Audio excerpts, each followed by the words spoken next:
사사기 18장 14절부터 31절까지 저와 여러분이 한 절씩 교독하겠습니다.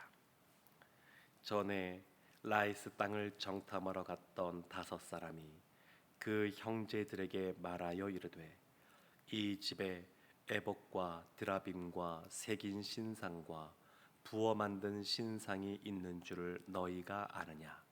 그런즉 이제 너희는 마땅히 행할 것을 생각하라 하고 5사람이 그쪽으로 향하여 그 청년 레위 사람의 집 곧 미가의 집에 이르러 그에게 문안하고, 단 자손 600명은 무기를 지니고 문 입구에 서니라.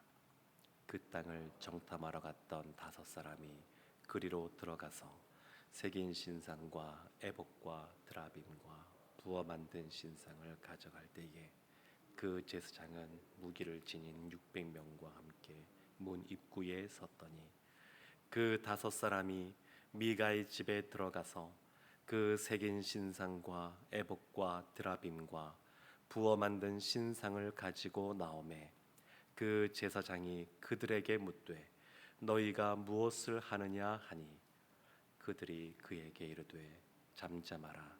내 손을 입에 대라. 우리와 함께 가서 우리의 아버지와 제사장이 되라. 내가 한 사람의 집에 제사장이 되는 것과 이스라엘의 한 지파 한 족속의 제사장이 되는 것 중에서 어느 것이 낫겠느냐 하는지라. 그 제사장이 마음에 기뻐하여 에봇과 드라빔과 새긴 우상을 받아 가지고 그 백성 가운데로 들어가니라. 그들이 돌이켜서 어린 아이들과 가축과 값진 물건들을 앞세우고 길을 떠나더니, 그들이 미가의 집을 멀리 떠난 때에 미가의 이웃집 사람들이 모여서 단 자손을 따라 붙어서 단 자손을 부르는지라. 그들이 얼굴을 돌려 미가에게 이르되, 내가 무슨 일로 이같이 모아 가지고 왔느냐 하니, 미가가 이르되, 내가 만든 신들과 제사장을 빼앗아 갔으니 이제 내게 오히려 남은 것이 무엇이냐? 너희가 어찌하여 나더러 무슨 일이냐고 하느냐 하는지라. 단 자손이 그에게 이르되, 내 목소리를 우리에게 들리게 하지 말라. 노한 자들이 너희를 쳐서 내 생명과 내 가족의 생명을 잃게 할까 하노라 하고, 단 자손이 자기 길을 간지라. 미가가 단 자손이 자기보다 강한 것을 보고 돌이켜 집으로 돌아갔더라. 단 자손이 미가가 만든 것과 그 제사장을 취하여 라이스에 이르러 한가하고 걱정 없이 사는 백성을 만나 칼날로 그들을 치며 그 성읍을 불사르되, 그들을 구원할 자가 없었으니 그 성읍이 베드르옵 가까운 골짜기에 있어서 시돈과 거리가 멀고 상종하는 사람도 없음이었더라. 단 자손이 성읍을 세우고 거기 거주하면서 이스라엘에게서 태어난 그들의 조상 단의 이름을 따서 그 성읍을 단이라 하니라. 그 성읍의 본 이름은 라이스였더라. 단 자손이 자기들을 위하여 그 새긴 신상을 세웠고, 모세의 손자요 게르솜의 아들인 요나단과 그의 자손은 단 지파의 제사장이 되어 그 땅 백성이 사로잡히는 날까지 이르렀더라. 하나님의 집이 실로에 있을 동안에 미가가 만든 바 새긴 신상이 단 자손에게 있었더라. 아멘. 사사기는 12명의 사사 이야기가 기록되어 있습니다. 근데 그 내용이 사사기 16장으로 사사 삼손을 마지막으로 마무리 지어지게 되고, 사사기 17장과 또 18장 또 19장부터 21장 그 이 내용들은 마치 그 뒤에 덧붙여진 부록 같은 그러한 내용들입니다. 그래서 사사기 17장, 오늘 본문에는 18장, 이 뒤에 부분을 보면 사사기에 늘 나오는 이스라엘이 범죄하였어도 회개하면 하나님이 사사를 통하여 구원하시고 또 이렇게 평안한 삶을 주시는 이런 패턴이 나오지가 않습니다. 그리고 얼마나 이들이 하나님 앞에 타락한 모습으로 살았는지를 너무 이렇게 분명하게 드러냅니다. 17장과 18장에서는 이 종교적인 타락에 대해서, 19장 이후에는 도덕적인 타락에 대해서 아주 적나라하게 드러내고 있습니다. 17장의 아주 주된 인물은 이 에브람 산지에 살고 있는 미가라고 하는 사람이고, 18장에 등장하는 주된 인물들은 12지파 중에서 단지파, 그 단지파가 등장합니다.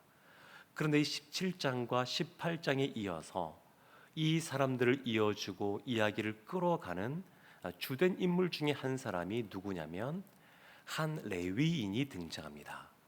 이 사람은 본래 베들레헴에 있는 청년 그 레위 사람인데, 이 당시에 이스라엘 전역에 하나님께서 레위인들에게 분깃을 따로 주진 않고 그들에게 48개의 성읍에 흩어져서 살게 하였는데, 이 당시에 이스라엘 백성들이 하나님 앞에 11조를 하지 않았습니다. 원래 하나님의 계획에는 그 11조를 가지고 또 분배하여 레위인들이 살아가게 했는데, 헌금을 하지 않기 때문에 각자의 그 생계를 이 레위인들, 제사장들이 책임을 져야 되는 그러한 상황이었습니다.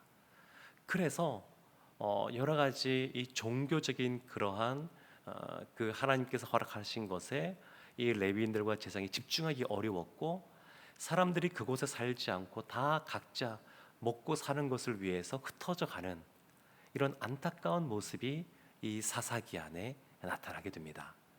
그 중에 베들레헴 그곳에 있었던 한 레위인이 에브라임 산지를 지나가다가 미가라는 사람을 만나게 되었고, 그 집안의 제사장이 되었습니다. 원래 제사장은 레위 지파라고 할 수 있는 것이 아니고 아론의 후손이 하는 겁니다. 레위 지파 중에서도 아론의 후손이 제사장이 되는 것인데, 자격이 없는 그 레위 사람이 그 제사장이 되었을 뿐만 아니라 한 집안의 제사장이 됩니다. 사사기 18장 1절에 보게 되면 이제 이렇게 시작을 합니다. 그때에 이스라엘에 왕이 없었고, 이스라엘에 왕이 없었습니다. 참 이런 표현이 많이 나오는데, 하나님의 그러한 주되심, 하나님을 왕으로 인정하지 않는 모습이 이들 가운데 팽배해 있어서 사람마다 각기 자기 소견에 오른 대로 행했는데, 한 개인만이 아니라 미가라고 하는 한 집안, 그 집안이 자기 소견대로 행하여서 그 집안에 우상을 만듭니다. 우상 신상을 만들고 거기에 에봇과 드라빔까지 만드는 그러한 모습이 나타납니다. 그리고 개인이 한 사람을 고용해서 본인이 그것을 주면서 마치 자격 없는 사람을 제사장으로, 자기 집안의 제사장으로 세우고 마치 복술인들처럼 자기 집안의 복을 빌어주는 사람으로 만들어 버리고 맙니다. 그리고 이것이 더 나아가서 왕이 없으므로 자기 소견대로 하는 모습이 개인과 가정을 넘어서 한 지파에게도 나타납니다. 그 지파가 오늘 본문의 단지파라고 나옵니다. 그래서 1절 말씀은 제가 다시 한번 보면, 그때에 이스라엘에 왕이 없었고 단지파는 그때에 거주할 기업에 땅을 구하는 중이었으니, 이는 그들이 이스라엘 지파 중에서 그때까지 기업을 분배받지 못하였음이라. 단지파가 거주할 땅을 구했는데 분배받은 땅이 없었다는 것이 아닙니다. 여호수아 때 이미 땅을 받았습니다. 그 유다 지파, 남쪽에는 유다 지파에서 서쪽으로 지중해를 끼고 있는 그 지역의 땅을 분배받았습니다. 근데 사사기 1장을 보게 되면 그 지역의 아모리 족속이 강대하여서 단지파를 그냥 산 쪽으로 쫓아내고 골짜기를 그들이 차지하고 내려오지 못하게 했다. 이런 표현이 나옵니다. 하나님께서 허락하신 분배받은 땅이 있었는데 단지파가 피 흘리면서 싸우지 않아서 그 땅을 차지하지 못하는 겁니다. 그러다가 그 남쪽에 있었던 블레셋이 그 바로 남쪽에 있는데 그들이 점점 팽창하면서 단지파가 더 압박을 받게 되는 겁니다. 그래서 우리가 살만한 곳이 어디 있나 찾으러 가는 겁니다. 원래는 하나님이 허락하신 그 땅을 정복하여 그곳에 살아야 되는데 이들이 그냥 편안하게 살 수 있는 곳이 어디 있을까 찾는 겁니다. 그래서 5명의 정탐꾼을 보내게 되는데 그 사람들이 정탐꾼이 에브라임 산지를 지나가다가 미가의 집에 도착하여서 그 집에 우상 신상이 있는 것을 보게 됩니다. 그리고 정탐을 마친 이후에 단지파의 600명의 용사를 데리고 이제 그 땅을 정복하러 가는 길에 에브라임 산지 미가의 집에 들어가는 장면이 오늘 본문이 시작되는 장면입니다. 14절 말씀에 이렇게 나옵니다.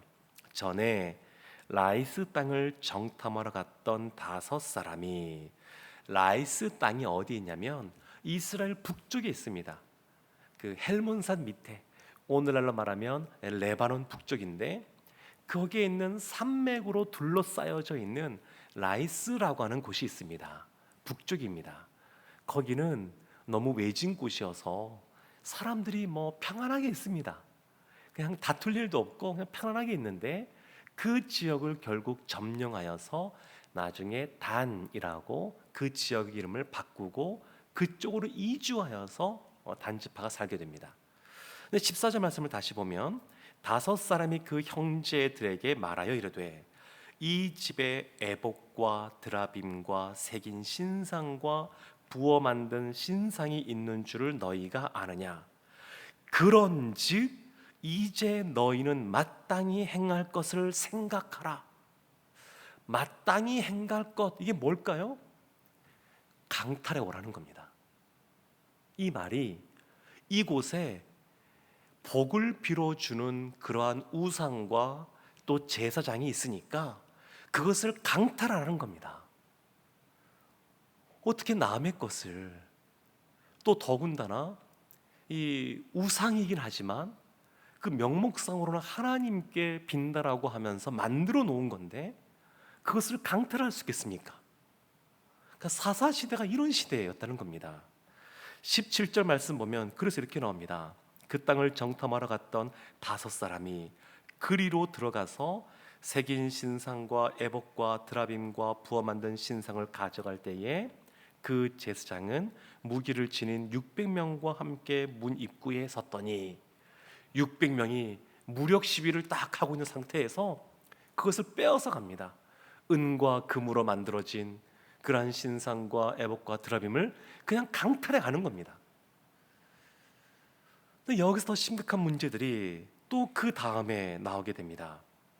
19절 말씀 보면 제사장이 왜 가져가느냐 묻자 19절 이렇게 말합니다. 그들이 그에게, 제사장에게 이르되 잠잠하라. 내 손을 입에 대라. 우리와 함께 가서 우리의 아버지와 제사장이 되라. 그러면서 말합니다. 한 집안의 제사장이 되는 것이 나으냐, 한 지파의 제사장이 되는 것이 나으냐. 이 미가의 집에 있는 제사장은 사실 미가로부터 은혜를 입은 사람입니다.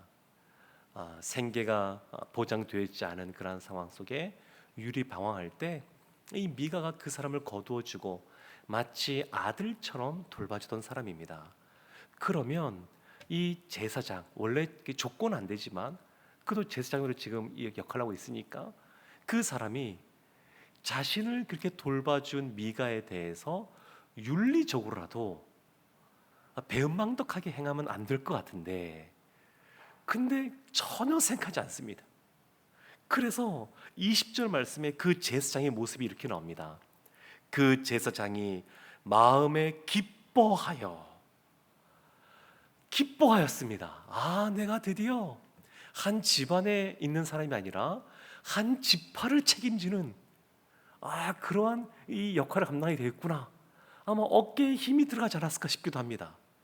그리고 이 미가의 집에서 받는 것보다 더 많은 것을 받게 되지 않았나 싶습니다. 그래야 그 마음에 기쁜 겁니다.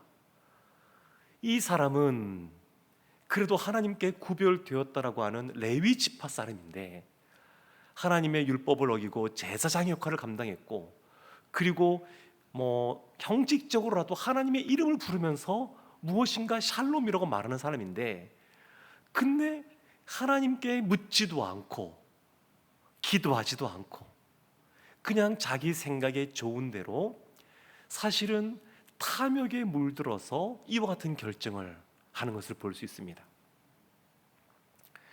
이때 미가가 사람들, 이웃들을 초청하여서 이 단지파를 쫓아가게 됩니다.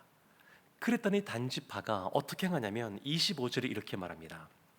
단 자손이 그에게 이르되 내 목소리를 우리에게 들리게 하지 말라. 노한 자들이 너희를 쳐서 내 생명과 내 가족의 생명을 잃게 할까 하노라. 아주 지극히 폭력적인 것을 드러냅니다. 본인들이 힘이 더 강하다고, 사람이 더 많이 있다고 강탈해도 아무런 문제가 없는 것처럼 말합니다. 사사시대가 이런 시대가 되어버리고 말았습니다. 그래서 미가가 자신의 생명 때문에, 위협 때문에 결국 돌아가고 맙니다. 근데 더 충격적인 장면이 30절에 나옵니다. 30절이 이렇게 말합니다. 단 자손이 자기들을 위하여 그 새긴 신상을 세웠고 모세의 손자요 게르솜의 아들인 요나단과 그의 자손은 단 지파의 제사장이 되어 그 땅 백성이 사로잡힌 날까지 이르렀더라.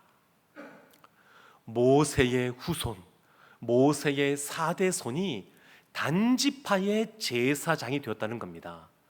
모세의 후손이라 한다 할지라도 제사장을 할 수가 없습니다. 제사장은 아론의 자손이 하는 겁니다. 그런데 하나님으로부터 율법을 받은 사람, 그리고 그 율법을 이스라엘 가운데 가르친 사람, 그 모세의 후손이 불과 4대밖에 흐르지 않았는데 한 지파의 제사장으로 타락하고 마는 그런 모습이 나타납니다. 그래서 아마도 이 베들레헴 그 청년 레위, 그 미가 집안의 제사장으로 있었던 사람이 바로 모세의 후손이 아닌가 여겨지기도 합니다. 지금 하나님으로부터 율법을 받은, 하나님을 대면했던 그 모세 집안에 시간이 그렇게 긴 것 같지 않은데, 그런데 이때 하나님으로부터 멀어지고 말씀을 지키지 않고 종교적으로 완전히 타락하고 마는 그러한 모습을 보여줍니다. 그래서 신앙의 유산은 그냥 유전적으로 가는 것이 아닙니다. 믿음의 부모 밑에 태어났다 그래서 자연스럽게 자녀가 신앙생활을 하는 것이 아닙니다. 자녀의 믿음은, 자녀의 신앙은 훈련되어져야 되고 연단되어져야 되는 겁니다. 부모가 믿음으로, 말씀으로 양육하고 가르치고 훈련되어져야 그 자손들에게 이 믿음이 흘러가는 것을 볼 수 있습니다. 더 안타까운 모습이 또 있는데 31절 말씀입니다. 하나님의 집이 실로에 있을 동안에 미가가 만든 바 새긴 신상이 단 자손에게 있었더라. 실로에 있을 동안에 다윗 왕 때에 이 성막, 이 언약궤가 예루살렘으로 이동하게 되고 그 전까지는 실로에 있었는데 그때까지 우상을 숭배했다는 겁니다. 단지파가 사사시대 내내 예루살렘의 성전이 세워지기 전까지 그때까지 우상을 숭배한 겁니다. 다윗 왕 이후에, 솔로몬 왕 이후에 나라가 나눠지면서 북이스라엘 10개의 지파 여로보암이 다스릴 때에 사람들이 예루살렘 성전에 못 가게 하려고 베델과 단 이 두 곳에 금송아지를 만들어 놓고 여기에서 예배를 드려라, 이렇게 말을 합니다. 이때도 한 곳이 단입니다. 단지파가 오랫동안 사사시대 때부터 우상을 숭배해 왔고, 그리고 여로보암 때도 우상을 숭배하는 그곳이 단지파가 되었습니다. 얼마나 안타까운 모습인지 모릅니다. 하나님이 이 12지파 다 하나님께서 구별하였고 하나님의 자손으로 삼아주셨는데, 조상 때부터 우상을 만들어 놓고 자격 없는 사람을 제사장으로 세우고 그 사람으로 하여금 마치 자신들에게 복을 빌어주는 사람으로, 오늘날 무당 같은 사람으로 세워놓고 그렇게 오랫동안 살아오니까 그 후손들도 결국 거기에서 벗어나지 못하고 우상을 숭배하고 마는 그러한 안타까운 모습이 나타나게 됩니다. 사랑하는 성도 여러분, 그래서 우리가 늘 자신해서는 안 됩니다. 모세 집안처럼 대단한 믿음의 명문가정이라 그래도 하나님 앞에 종교적으로 영적으로 타락할 수 있다는 것을 알고 늘 말씀과 기도로 자녀를 양육하고 그들이 믿음 가운데 거할 수 있도록 기도해야 될 줄도 믿습니다. 그리고 하나님은 단순히 우리에게 복을 주시는 분으로 그치시는 분이 아니십니다. 하나님은 하나님의 목적이 있으셔서 하나님의 영광을 위하여 우리를 지으셨고 우리를 부르셨습니다. 그래서 그 말씀에 합당하게 하나님을 예배하고 말씀에 순종하는 삶을 살아가는 하나님의 자녀들 다 되시기를 주님의 이름으로 축원합니다. 아멘. 기도하겠습니다. 하나님, 모세와 더불어 여호수아와 더불어 믿음의 삶을 살고 또 믿음의 영적 전쟁을 수행했던, 가나안 땅을 정복했던 그 지파 중에 자기 소견대로 행했던 안타까운 단지파, 아버지 하나님, 이 단지파를 보면서 우리도 늘 영적으로 깨어있기를 원합니다. 늘 우리의 자손도 믿음의 자손이 되기를 원합니다. 하나님, 우리를 도와주시고 우리에게 은혜를 베풀어 주셔서 이번 추석 명절에도 우리의 가족 모두가 예수님을 다 잘 믿는 믿음의 가정이 될 수 있도록 복의 복을 허락하여 주시옵소서. 예수님의 이름으로 기도합니다. 아멘.